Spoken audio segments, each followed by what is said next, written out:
தமிழர் அறநிலையத்துறைன்னு மாத்துவன்றீங்க. இப்ப இந்துங்கிற பேரை நீக்குவேன் அப்படின்னு சொல்ல வரீங்களா? இல்ல, இந்துன்னு ஒரு சமயம் இருக்குதா?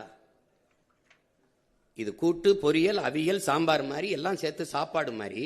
சமணன், பௌத்தன், சீக்கியன், உங்களுக்கு தெரியும், இங்க வைணவன், எல்லாரும் சைவன், எல்லாரும் சேர்த்து இந்துன்னு சர் வில்லியம் ஜோன்ஸ் போட்ட கையெழுத்துல ஆகிறோம்.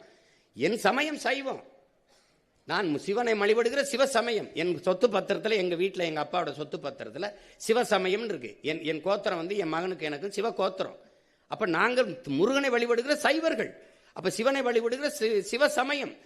மாலை வழிபடுகிற மாலியம். திருமால்ங்கிறது எந்த மொழி சொல் சொல்லுங்க? எங்க மாயவன் கண்ணன் ஆகிறான். கண்ணன் என்றாலும் மால் என்றாலும் கருப்பு. வணங்குகிற தெய்வத்தை நாங்கள் மரியாதையா அழைக்கணும்னு, மதிப்போடு அழைக்கணும்னு திருமால் பெருமாள்னு அழைக்கிறோம்.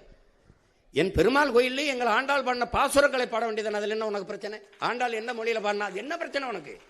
என்ன எங்க பெருமாள் கோச்சிட்டு போயிருவார? 63 நாயன்மார்கள் இருந்த தேவாரத்தை பாட வேண்டியது என்ன பிரச்சனை உனக்கு? இப்ப நான் சொன்ன மந்திரத்தை நான் பாடவா? இப்ப திருவாசத்தை பாடவா? எங்க சிவன் கோச்சிட்டு போயிருவானா? அவன் தான் சொல்றானே, மணி நெற்றி உமிழ்ச்செங்கல் தளல்புரை சடர் சுடர் கடவுள் தந்த தமிழ்ங்கிறான். சிவபெருமானே தந்த மொழிடா அப்படிங்கிற. அந்த மொழியை நீ பாடாம நீ என்ன பண்ணுவீங்க? நீங்க முதல் தமிழ்ச்சங்கத்தின் தலைவனே அவன் தான்ங்கிறதானே இலக்கியம் சொல்லுது. அப்ப பின்ன என்ன?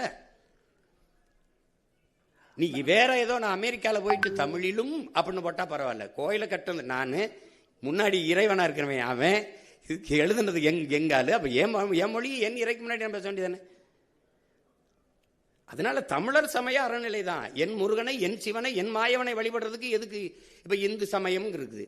இப்ப ஆந்திராவில் இப்ப நீங்க வந்து நான் வட இந்தியாவில் இருக்கிற தெய்வங்கள் ஒன்று இருக்குது. இப்ப நீங்க இந்து சமயம் போடுவீங்களா? அது எப்படி போடுவீங்க? அதே இறையை நான் என் சமயத்திலிருந்து வழிபட்டு போறேன். உங்களுக்கு என்ன பிரச்சனை வருது? என்ன வருது சொல்லுங்க? நீங்க எங்க வச்சுக்கிறீங்க? அது என் முருகன் வேலை, எங்க சிவன் வேலை, அது எங்க பெருமாள் திருமால் வேலை. உங்களுக்கு அதுல என்ன பிரச்சனை இருக்குது?